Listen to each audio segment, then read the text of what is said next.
All right. Good morning, everybody. Good morning. Welcome to the Metro East Unitarian Universalist Congregation, and greetings to anyone who is watching this service remotely. This is a welcoming religious community, and we are so glad that you are here. I'm Reverend Dr. Claudia Hall. My pronouns are she or they, and I am very much delighted to be here as the minister.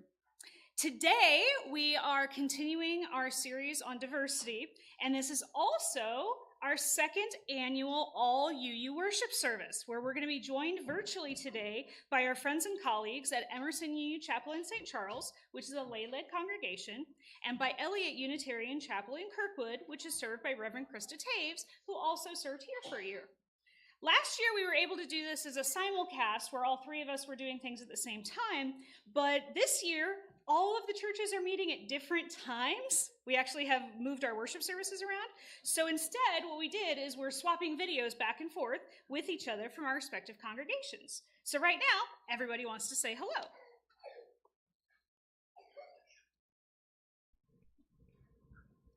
Hello from Elliott.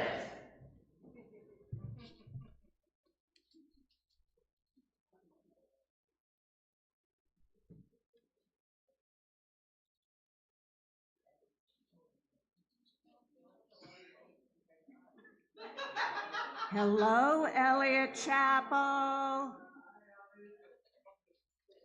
Hello, Metro East. It's good to join you together this morning. Yay!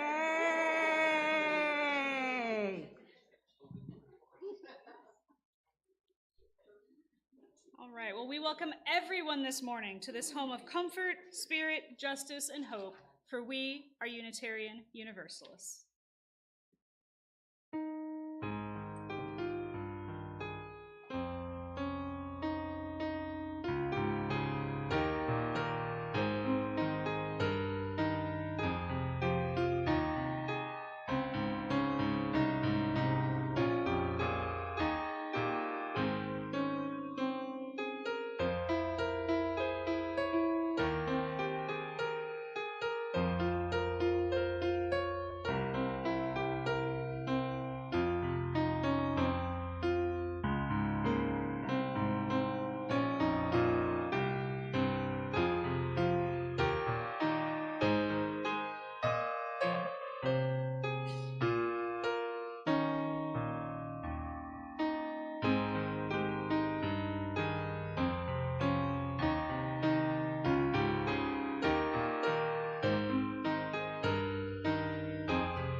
An important ritual in our Unitarian Universalist faith is the lighting of our chalice.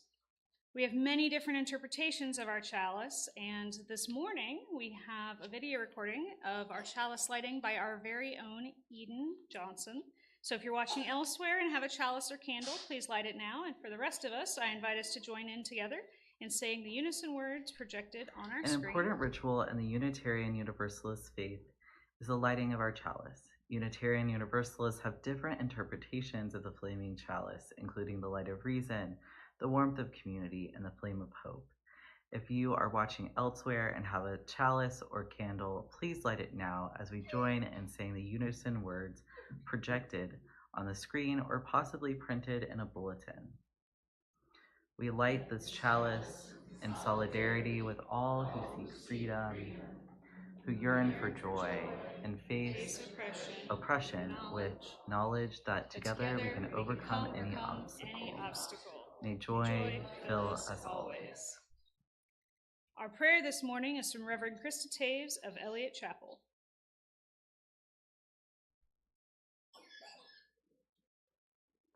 I invite you to join with me as you are willing and able in the spirit of prayer and meditation. And let us start by centering and grounding in ourselves. Make sure you're seated in a comfortable position. Hold your hands, place your feet in a way that is most comfortable for you. And if you're willing and able, join with me in 3 deep breaths.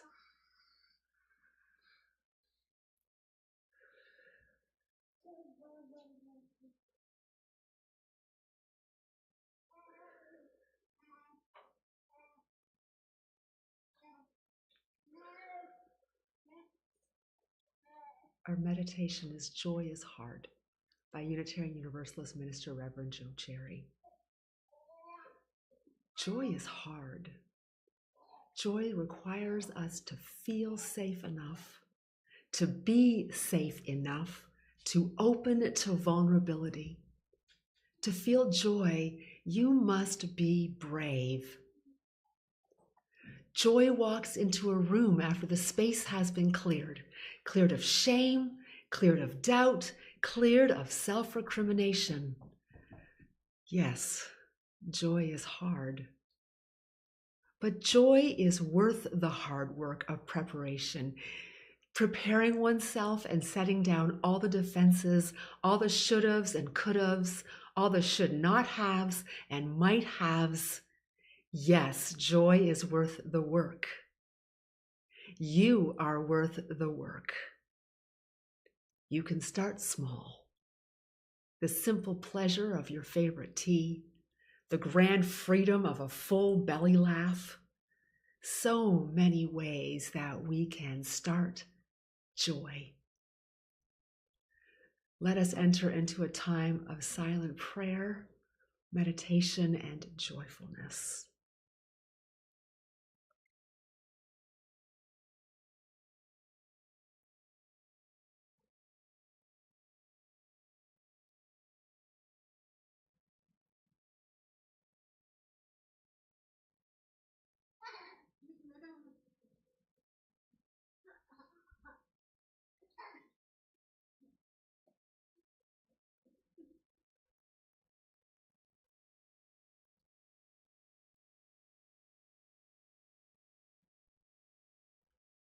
Let us speak the names of those we would hold in our love and care.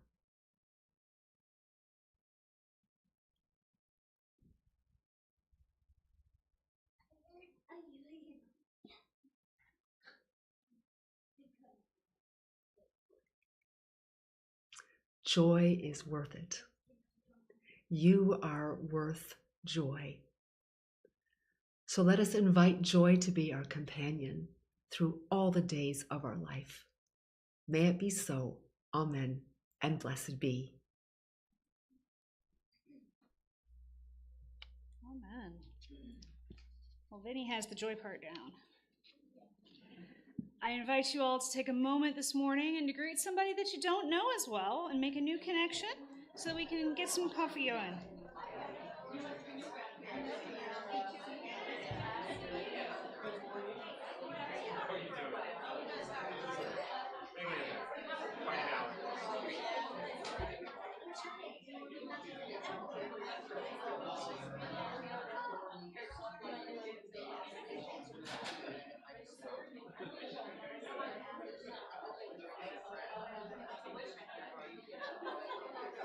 Our first hymn this morning is number 115, God of Grace and God of Glory.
It is a tradition here at the Metro East UU congregation to place our services within the larger values that we as Unitarian Universalists hold dear. This week, we are lifting up especially the values of interdependence and pluralism because we're celebrating together as 4 congregations in the greater St. Louis area, but also apart because we're celebrating at 4 different times and in 4 different places. We're celebrating 2 different holidays, both Passover and Palm Sunday, but they are 2 very different and yet completely interwoven holidays. Interdependence binds us together because each and every one of us needs the other, be it the individuals here in our congregations or our different congregations working together on bigger things than we could tackle alone. When there are so many problems coming at us from so many angles, knowing that we are not alone helps us stay grounded. And knowing that we have a larger pool to draw from, these people, each and every one of us, have different expertise, knowledge, and new ideas. This is critical for dealing with the multifaceted challenges that are coming our way. We need each and every one of you, your ideas, your skills, your thoughts, your hopes. Even your fears and worries are things that we can create together as springboards. We can use them to get us to better and higher ground if we allow them not to hold us back, but to keep us pushing forward towards a bolder, co-created future, one where the many are gathered as one, and all that glorious diversity strengthens and reinforces the good, the hopeful, and the loving. Amen, and blessed be.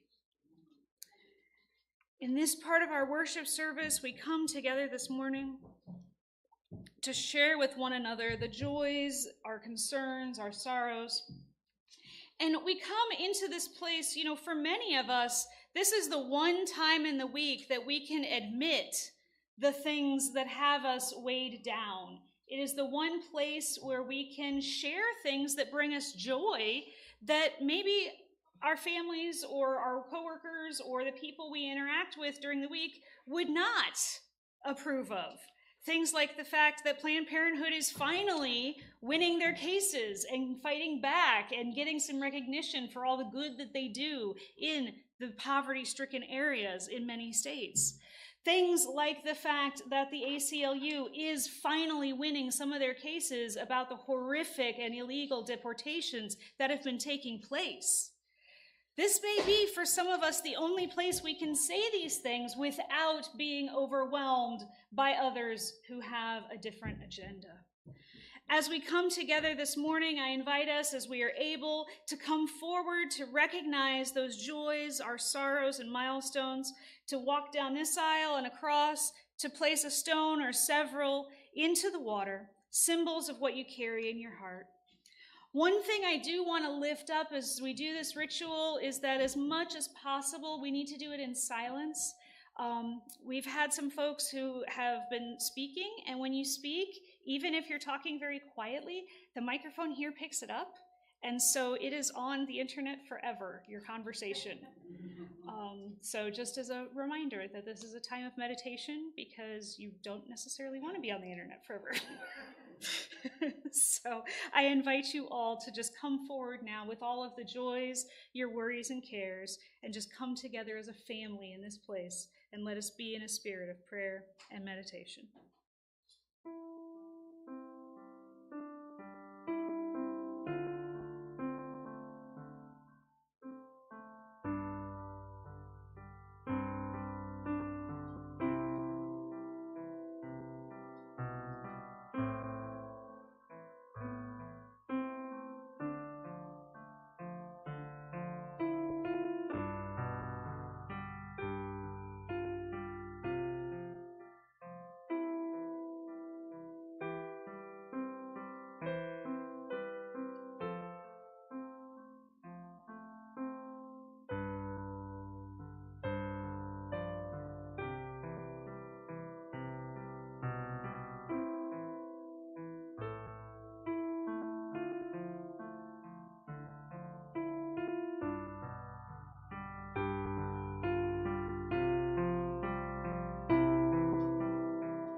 Our children's time this morning is a video that was recorded by Lauren Williams, who is the RE person at Emerson. Hey everybody, and welcome to Time for All Ages. So today we're going to be reading the story Bear Tree and Little Wind, a story for Holy Week. So, we've got a couple of questions here, just looking at the cover. One is, what is Holy Week? That's a really important question. Who's this guy on the donkey, and who are these people, and what are they holding? So let's go ahead and answer some of those questions first of all. Holy Week is the week that leads up to Easter, and Easter is a holiday in Christianity where they celebrate Jesus dying and coming back from the dead, which showed that he was holy and religious figure and that he was part of the Trinity. So let's look at the story so far, and let's try to figure out what people in these fronds, that's what they're called, these palm trees. Hey, it's Palm Sunday. These come from palm trees, and they're called fronds. So let's go ahead and get into our story for today. All right, so Little Wind skipped through Jerusalem's palm trees. We're in Jerusalem in the Middle East. His visit made their green fronds clap. Little Wind took a bow. One day, we will clap on our own, Tall Tree said. When? Asked Little Wind. When real king comes, Tall Tree answered. So this real king who's coming, that's Jesus. Little Wind's next step was dead garden. Nothing grew there. Bear Tree stood scarred with cuts and scrapes, no fronds, no fruit, no flowers. How sad. Little Wind tried to move her. He puffed, "Where are your dates?" She didn't stir. Sold for honey. He gusted, "Where are your seeds?" She didn't budge. Crushed for oil. And your fronds? He was running out of breath. Used for a roof, she said. So here we have people who need help, who need a lot. And one of the questions is, well, who helps other people? Panting, Little Wind whirled around her one last time. A few leftover shreds fell off her trunk. Thank you, Bear Tree said. Those were itchy. She'll never clap, Little Wind thought, not even if a real king comes. Years passed. Little Wind visited Jerusalem again. Tall Tree had big news. Real king is coming today. Little Wind whooshed through the grove. The trees danced and sang. Little Wind couldn't help getting excited. He twisted up high for a better view. Would he spot a noble horse, a crown with jewels, a royal parade? So Little Wind doesn't really know much about Jesus. And when Little Wind thinks about a king, he kind of thinks about what most people think about what a king is. Someone with jewels and a crown and gold, someone who's really concerned with being the most powerful and having the most money. So let's see kind of how Jesus is different than how we think of a normal king. All Little Wind saw was Quiet Man, still as a windless day. Instead of a fast horse, a fowl trudged along a dusty road. So that's not a very impressive looking horse, is it? He's not dressed fancy, he doesn't have a lot of money or jewels, but people cut branches, they threw cloaks, clapping and shouting, they waved fronds for Quiet Man as if he were a real king. So he doesn't look very impressive, but these people are awfully excited about him.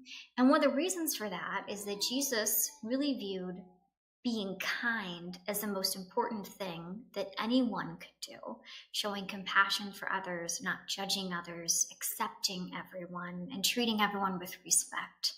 And so they view him with respect as well. So even though he's not dressed like a king, they're trying to show him proper respect by putting down kind of a carpet of tree fronds and cloaks. Cloaks are like coats that they would use for the time period, just to show him that they respect him, that they listen to him, that they believe what he says. In the dead garden, Bear Tree was still there. No branches to stir, no lilies to sway, no fronds to rustle, but she was as joyful as the others. Real king did come, she said. Did he? Little Wind wasn't sure. He told her about Quiet Man. He didn't look like a real king to me, he said. This was his first visit, Bear Tree said. He will come back. So here we have what Jesus is doing, which isn't, again, what we expect a king to do. He's helping to feed the poor. He's giving them bread. He's breaking bread. He's washing their feet, which is a really something you do for someone who's really close to you. You take care of people, but it's someone who's acting as the king who's doing this. So one of the things that made Jesus so different from other people during his time, and one of the reasons that people follow him in Christianity and other religions and respect his teaching, is what he viewed as most important was how we treat other people. And that is one of the reasons that people were so excited to see him come to Jerusalem on Palm Sunday and why they laid palms in front of him at his feet. Thank you, and we're going to go ahead and end Time for All Ages. I invite you to sing our children out for our Eve. As you journey, may you know, love and hope go with you, love and hope go with you, learn and grow, learn and grow.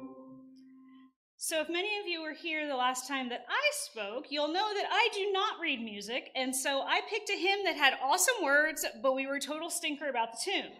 I blew that one badly, but Beth came up to me after service. Actually, I think Beth came to Alex, and then Alex and Beth came to me, and they said, hey, what if we did this as like a hymn of the month, so that we had like a hymn that we played over and over and over until we kind of figured out what we were doing?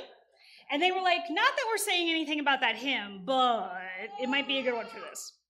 So what we decided to do is to go ahead and do that. And so today's middle hymn is number 84. We have a video for it, though, with people that actually know how it's supposed to be sung.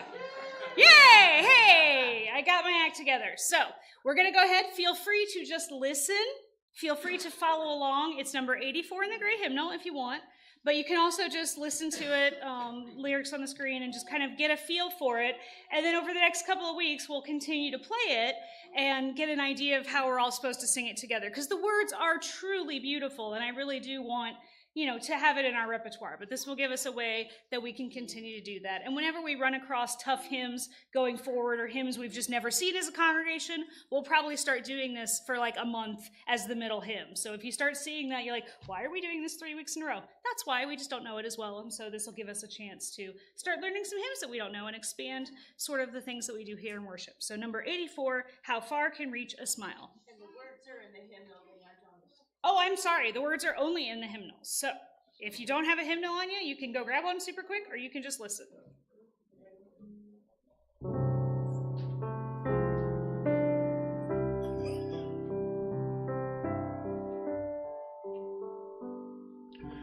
How far can reach a smile? How high a helping hand can lift? How far is far enough to give?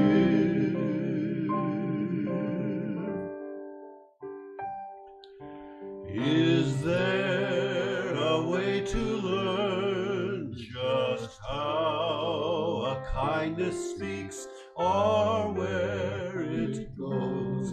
Should love be caught to hold?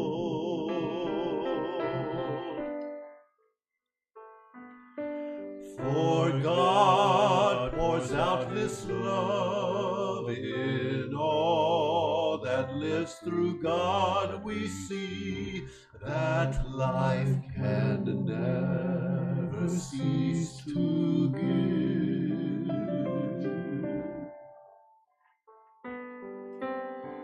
If we then think our small amount of help would not go far, and so don't give, would we still live?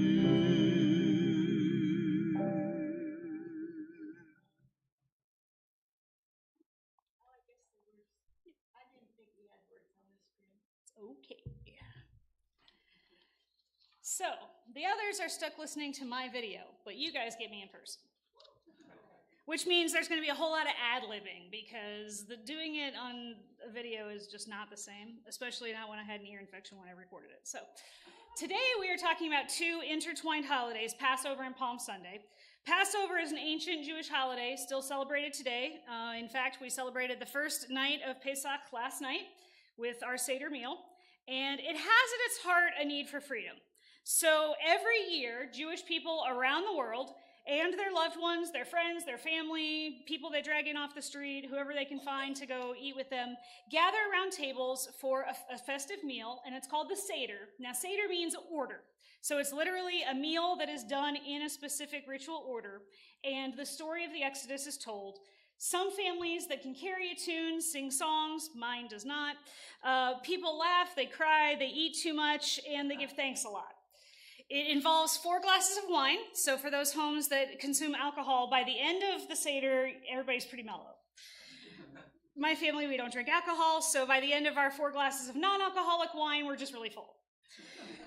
Some wonder, though, because we know that the story of the Exodus as told in the Torah is not actually historically accurate, and so we wonder, why do we even tell this story? And the reason is because the story is true, even if it never happened in that way.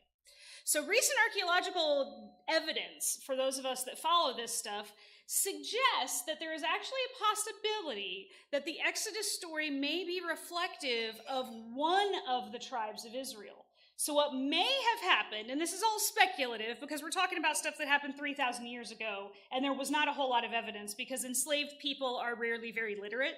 So you're talking about oral traditions from 3,000 plus years ago that have kind of wandered their way forward, right? And gotten adapted and changed over time. But just looking at the evidence that we have, there is speculation. One theory that's out there right now is that the tribe of Levi, which became the priestly tribe, might have been the people who were enslaved in Egypt. And so their leader, Moses, may have helped this small, tiny tribe of enslaved people escape, and then over time and place, that got blown up into the Exodus story. And so then when the tribe of Levi got absorbed into Israel, into these Canaanite tribes that became the Israelite people, right? Because it was a tribal society. So you have all these different tribes. Well, the tribe of Levi never got land. They were never a landed tribe. And so one of the possible explanations for that is because they came from somewhere else. So they never had a tribal area that was theirs. Whether or not that's true, we don't know. We can't prove it. But regardless, the story itself is a fantastic one, and it is one that we tell over and over again. The crucial part of the Seder story is that we don't tell a story about our ancestors. The command from the Talmud is that you tell the story as though you are enslaved in Egypt and you are going to freedom. And this is really important because it is first-person narrative. You yourself are going through this process from enslavement to freedom. The central story found in the Torah, for those of you who maybe aren't super into biblical history, let me give you a brief here. The story told in the book of Exodus goes like this. The Hebrew people went to Egypt during a time of famine in their land.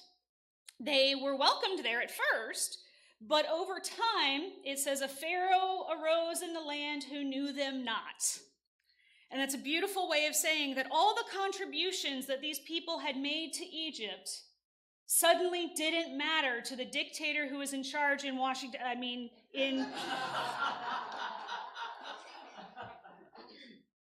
just read a report that the Air Force Academy is telling people that they may not write their thesis on any women, ethnic groups, diversity-related things, or LGBT people. Last I counted, that only leaves white, cis, straight guys.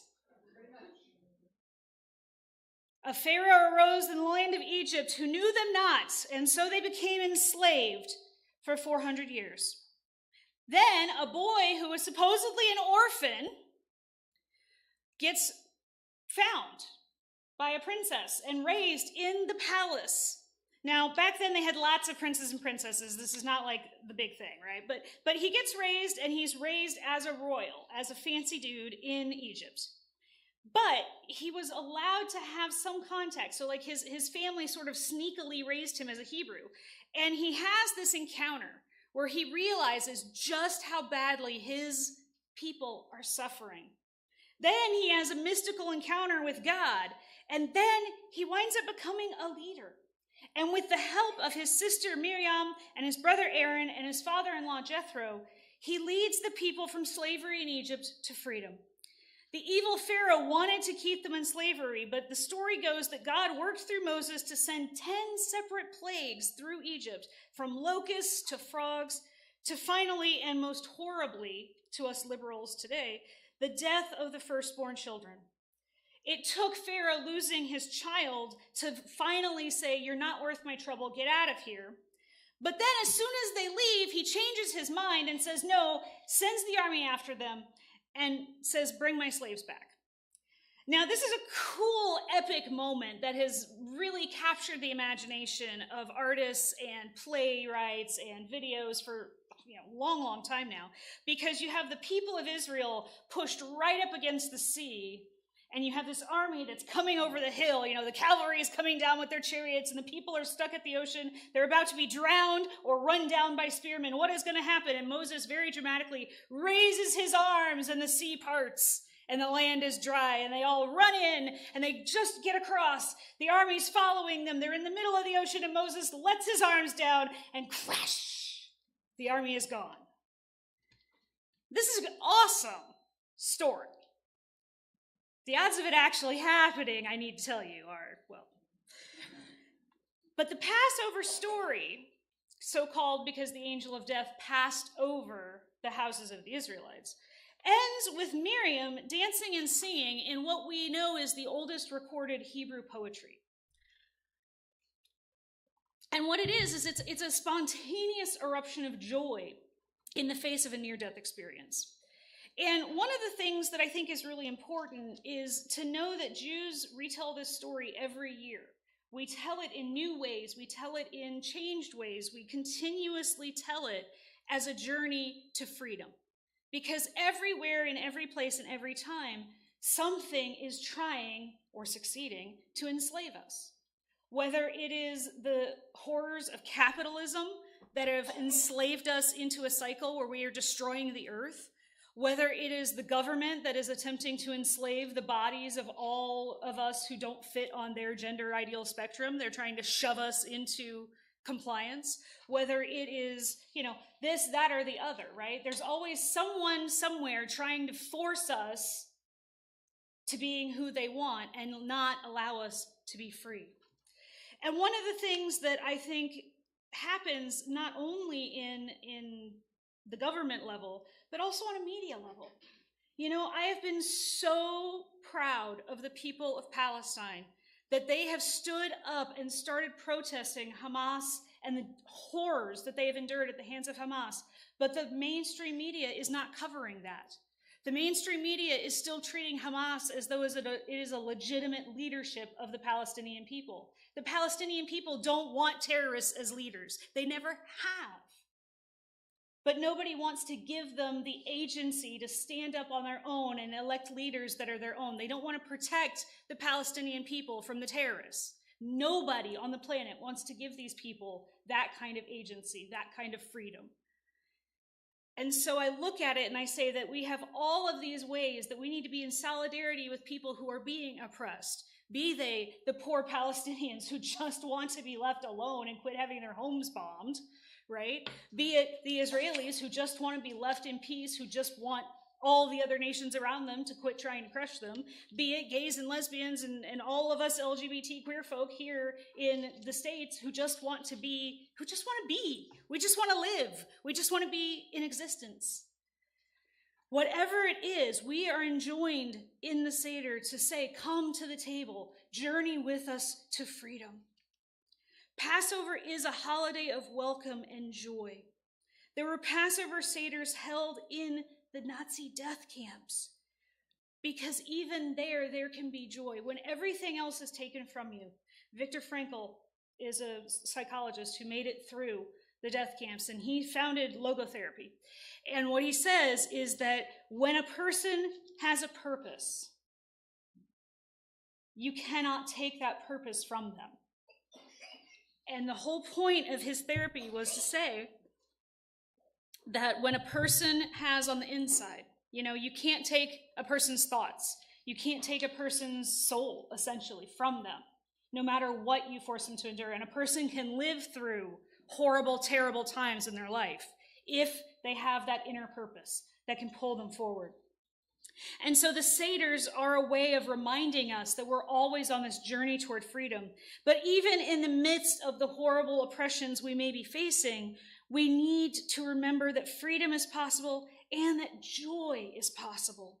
Miriam and her Song of the Sea, she is a prophetess of joy. She gave words to the inexpressible moment through song. She captured the miracle of survival, and through the joy added not just a retelling to the Seder meals, but a refeeling as well.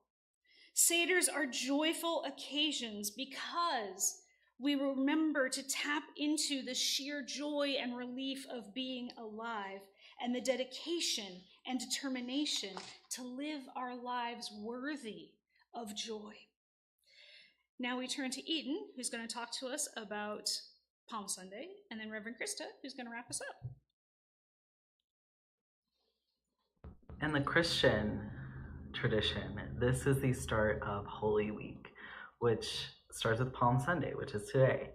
And that means that Jesus was coming in to Jerusalem to enjoy the Feast of Passover, to be with his community, to be in the temple. And he is coming in and he's riding on a donkey, and people are waving palms and throwing their robes out for him.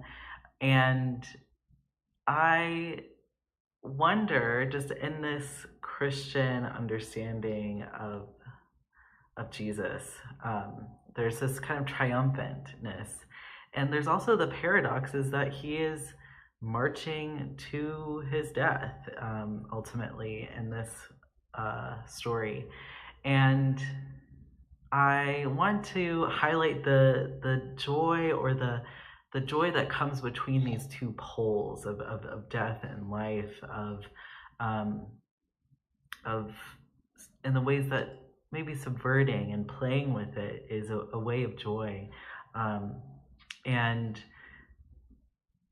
Jesus, in all four of the Christian Testament, the Gospels, they have all different kind of details about Jesus's life, and some of them align, some of them don't. But one that is in all four is the donkey, that Jesus is riding that donkey. And I just thought that was interesting, and I looked into it, and it comes from they're quoting actually their own wisdom and Hebrew Bible, their wisdom literature of their shared text, and it is from Zechariah. And so Zechariah 9:9 talks about, it says, "Rejoice greatly, daughter of Zion, shout, daughter of Jerusalem. See, your king comes to you, righteous and victorious, lowly and riding on a donkey, on a colt, the foal of a donkey. I will take away the chariots from Ephraim and the war horses from Jerusalem, and the battle bow will be broken. He will proclaim peace to all nations. His rule will extend from sea to sea and from the river to the ends of the earth." And I just think that this is an interesting kind of Zechariah. Some of it can be traced back to a certain time, and then this portion of the text is not traceable to a certain time frame. So it's kind of this dreamy vision of what if there is a king? What if there is somebody else to rule in a different way? And so Matthew and the other gospel writers want to put Jesus into this story and into this way of thinking that it is not this king is not coming in on chariots or horses, right, of war to be this triumphant winner, but is coming in on a donkey and saying peace, and how that is a way of being a ruler or a king, and not domination over, but saying, I am with you. So I thought that was an interesting, the poles between what we think of domination and what we think of those who are of the common people, and that there has to be a certain way between those understandings. And so they also So after Jesus enters Jerusalem, he has some conflict. He is flipping over tables. He's coming into the temple and saying, this is not a place for money. This is not a place for this kind of commerce in, the house of the Lord. And so he's speaking back to his own tradition, his own people, and saying this. And I wonder if like that seems to go against this kind of donkey riding Jesus, to be angry, and he gets people upset, and they want to come and try to pin him down, nail him down, if you would, about certain questions that they have about the tax system, because there was a conflict within the Jewish people who are in the Roman system, that they shouldn't be paying taxes because it's all God's, right? It's a given land. And then Caesar is like, hey, you are here because of me. And when Jesus said, you know what, I'm not going to answer your question, get to me your coin. And it says Caesar on it, and it says Caesar is Lord. And so he responds with, give to Caesar what is Caesar, and to God's what is God's. And really this is meaning that if Caesar already owns it, then that's his, but he follows it up with give to God what is God, because that is in line with the teaching that it is all God's. But if you believe that Caesar is God, right? Like it's kind of answering the question, but it's not. And this way of tricking, of saying like, you know what, I'm not going to be in this system, but kind of diverting it. And the joy that is found in that kind of paradoxical understanding of answering the question, but not really answering it, and the trickster of it as well. And I wonder too, at this way of relating to it today, of how might we divert like a certain religious orders that are oppressive, or certain government governing practices that are not life-giving, like how to give to them what they are, but also to know that I think these orders, these way of relating to power, don't ultimately govern the soul very well, the human expression very well. And so how can there be a different understanding and coming together within that? And then the last way of thinking about this is the way that this coming in is a very triumphant way of coming in on a donkey. There's voices and singing, but there's also this descent. He's ultimately going to die for upsetting people and challenging the order. And I wonder how those ways of thinking of in death is life, and in life is death. Like, it matters that we use our time here to ask these questions, to dance between these orders that have been around forever within I would say all cultures, of how do we relate to power, who gets to call the shots and be in charge, what texts do we pull from, what orders of authority do we pull from.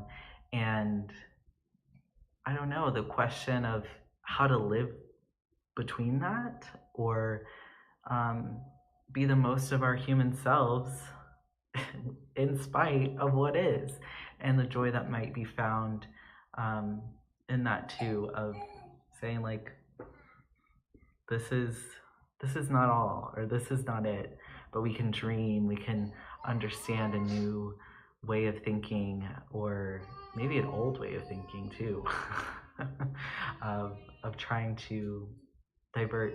So these are some of the questions that I have, some of the wonderings that I have about the paradoxical nature, the trickster nature of Jesus, and this time in the Christian tradition and the liturgical calendar of marching towards a death, but yet it being triumphant.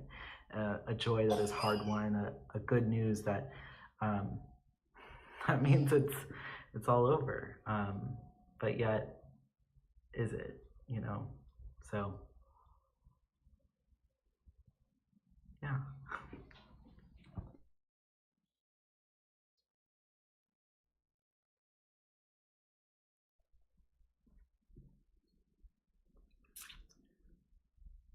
What a blessing it is to worship together on a morning where Reverend Claudia, Eden, and I are inviting you into a reflection on Passover and Palm Sunday as paths to joy. As Eden explained earlier, Palm Sunday in the Christian calendar is the day that Jesus rode into Jerusalem on a donkey. And what I want us to remember is that Jesus was Jewish. He came to Jerusalem to celebrate Passover. Jesus' whole ministry focused on offering a path of deliverance from the dehumanizing suffering that the Jewish people were experiencing under Roman occupation. Palm Sunday can only be explained through the lens of Passover. As Reverend Hall mentioned, the Passover story has offered a lifeline for Jewish people over thousands of years. Palm Sunday helps us understand the power of that story during Jesus' time. The story of gaining freedom from Egyptian slavery offered the promise that they would also someday be free from Rome. When Jesus rode into Jerusalem, he was well known for his politically explosive messages, telling them that they were worthy of love and dignity. Many people hoped that Jesus would magnificently deliver them from the evil of the Roman Empire, just as Moses had delivered them from slavery in Egypt. But Moses didn't offer a magnificent star-studded release from oppression. That's what the ancient Israelites wanted. They wanted, of course, who wouldn't, their freedom in an instant. They wanted Moses to march up to Pharaoh, lay down the law, and make it happen. But freedom doesn't usually happen instantaneously. Freedom is a process. Moses told them that their freedom depended on carefully preparing for an exit and being patient as God broke down Pharaoh's resolve. This was going to be a slower, painstaking kind of freedom. And often the people judged Moses because why weren't they free now? They got so frustrated. They mocked him, they doubted him, and they even told him to stop.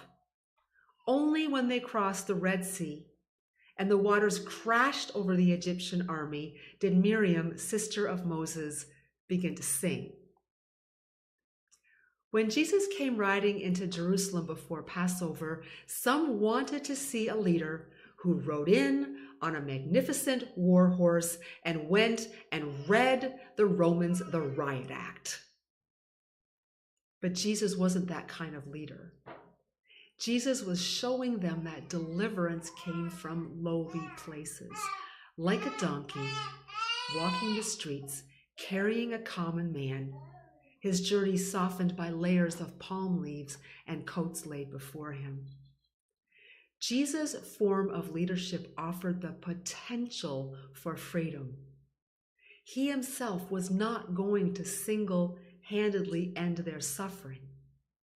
Now, in that light, can you see how the joy that erupted in the streets of Jerusalem was a bittersweet joy?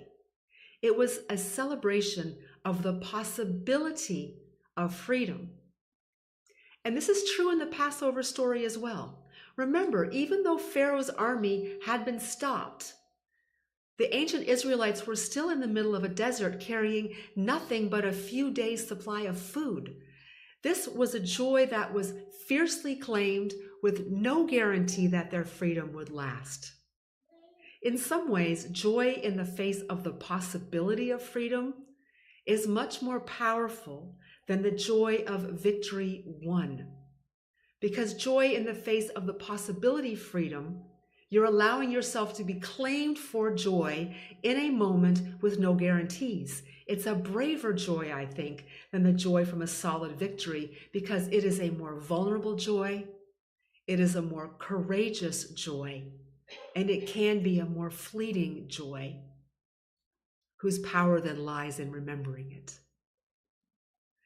Each of our congregations here in the St. Louis region, each of us have had a significant year that tells us a lot about how our courageous joy happens when there are no guarantees. 1 year ago this week, Emerson Unitarian Universalist Chapel in St. Louis lost its home. If you recall, if you were here at that time, Emerson members spread out among the other churches and attended worship with us because they had no home.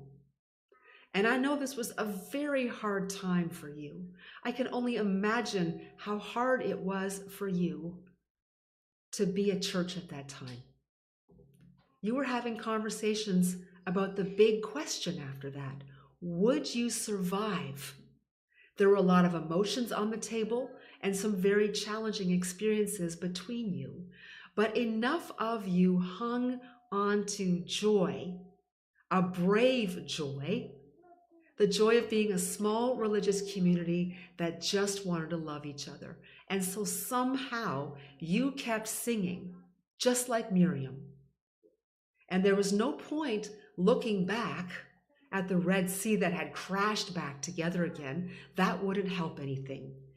You had to look to the future to claim your joy and to proclaim that your church is not a building. It is the people. You are the people. And you have kept singing. You have kept bravely claiming your joy and proclaiming that joy. Metro East UU. 2 years ago, you were still the First Unitarian Church of Alton, with a few brave souls casting a vision of what could be.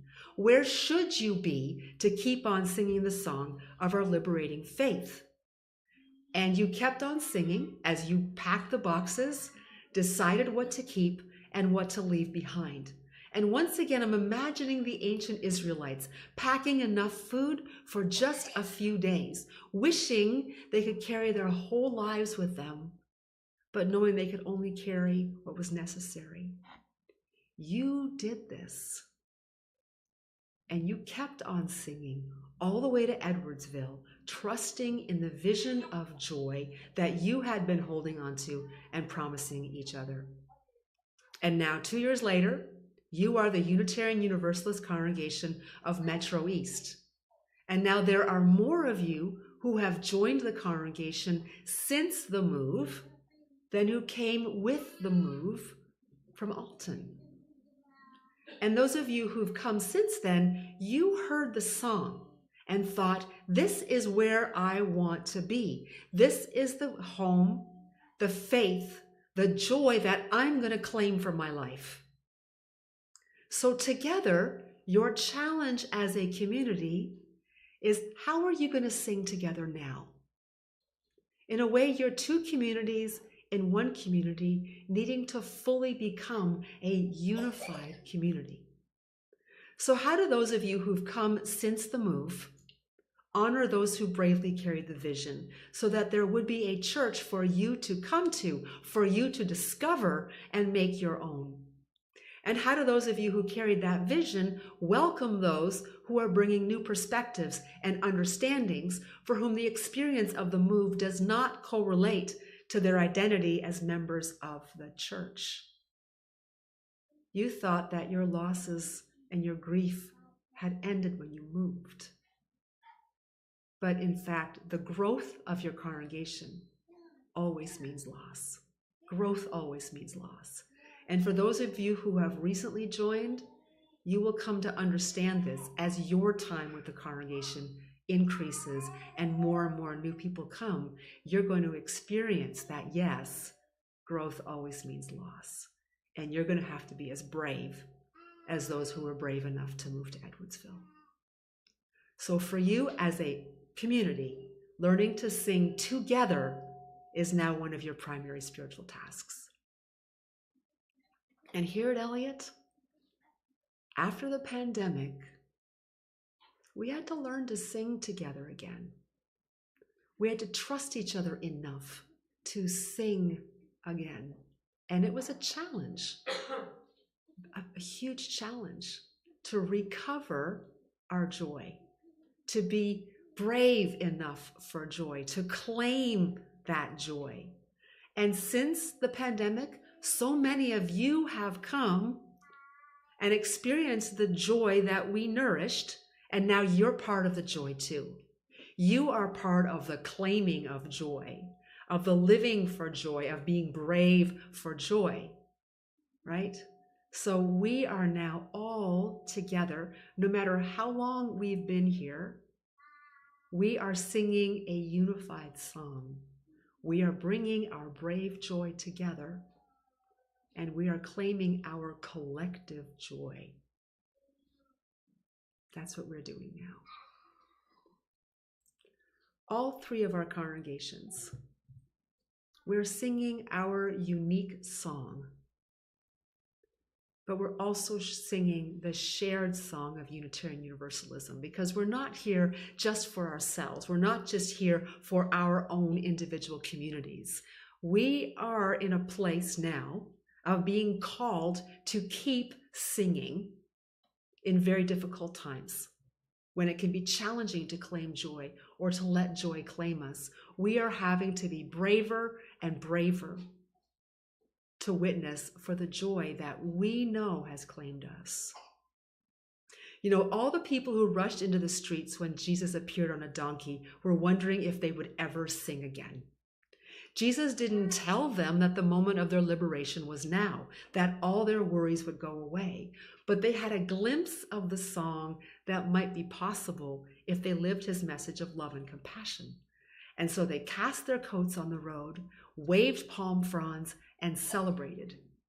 Politically and socially, nothing had shifted. They were still in one hell of a mess with Rome. But as a people, together, they claimed the joy of the moment and let it claim them. And like Miriam, they sang and sang and sang of freedom and deliverance from suffering. We are called to do the same. We can sing like Miriam. We can wave palm fronds and refuse to let the injustices of this moment steal our joy. In fact, we can bring our joy to bear on the injustices of this moment. That is what we are being called to do right now. So for those who celebrate Passover, Chag Pasash, Sagmaank. For those who are beginning Holy Week, remember the Christ will rise. And for all of us, let us claim the joy that is possible in every moment, and let it claim us so that we can, even in the most difficult times, claim new life, hope, and healing, and offer new life, hope, and healing. This is my prayer for us. Amen and blessed be, and love to you all. Amen and blessed be. Our final hymn this morning is number 34, Though I May Speak with Bravest Fire.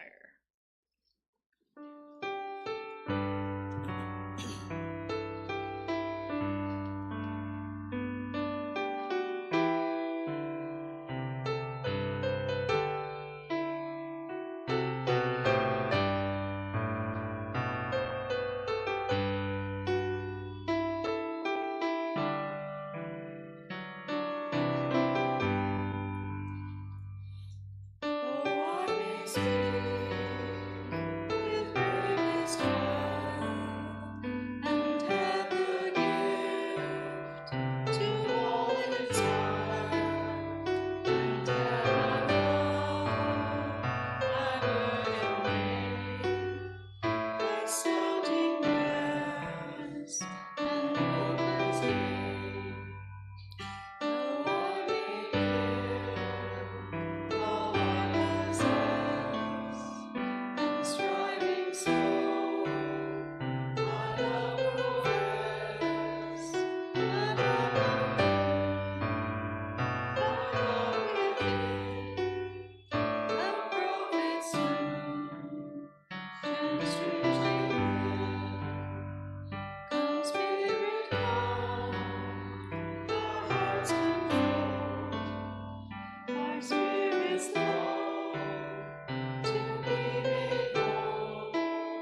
As Robin passes around our offering basket, I offer a reminder that our community of faith is supported only by our giving.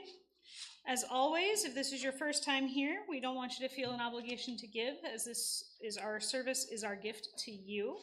However, if you are a regular pledger and you're ready to catch up, we have a few folks that are still doing so, and we've got lots of ways you can do that. You can always talk to Nancy, who's our treasurer, and she can tell you where you're at and what you need and how things are going on the pledges.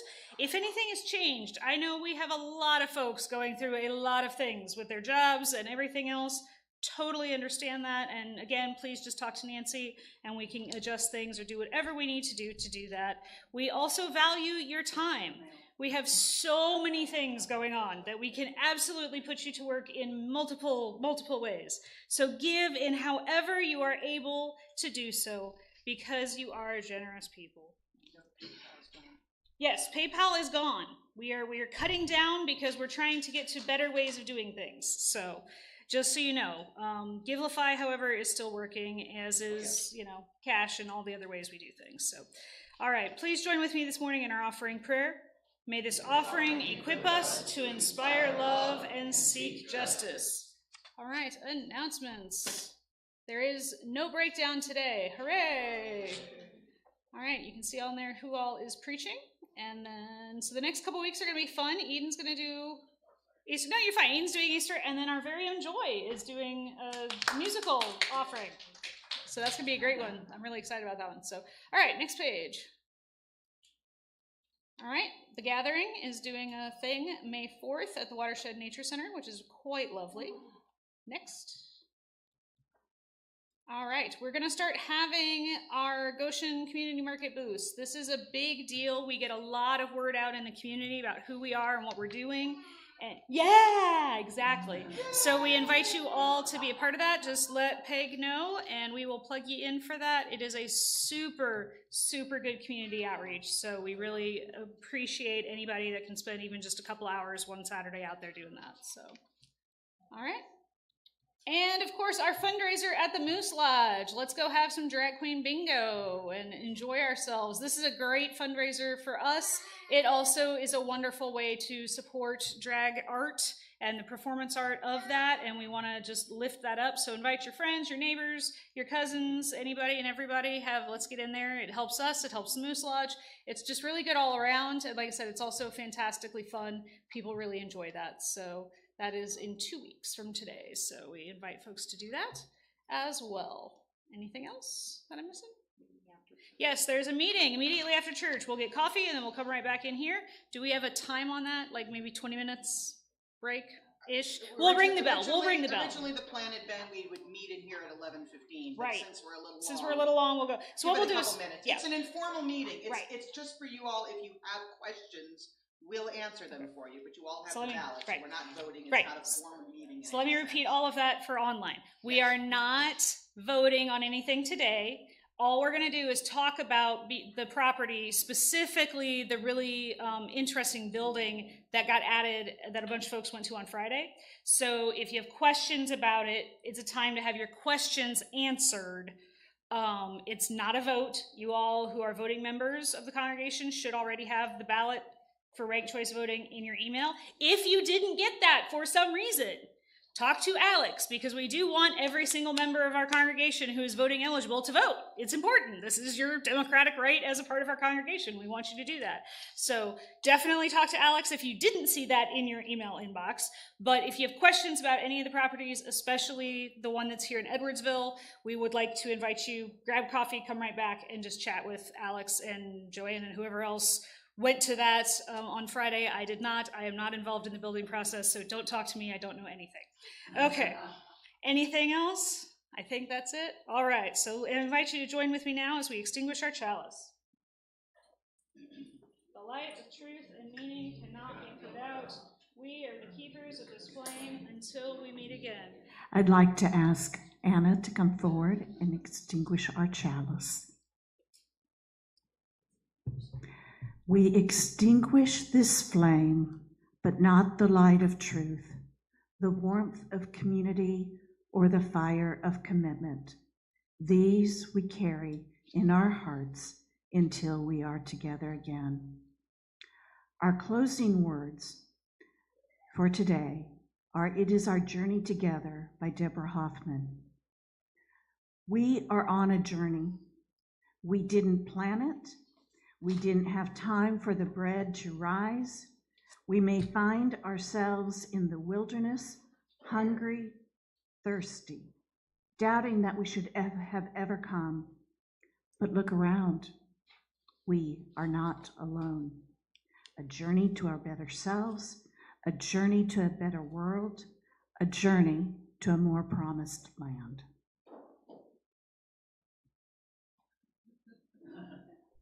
Amen and blessed be. Allison made me a chicken. And we named it, so I need everybody here to give it a big hug and infuse some UU. All right, there's an emotional support knit chicken going around if you need a squeezy chicken. So, all Please right. squeeze the chicken. Joy?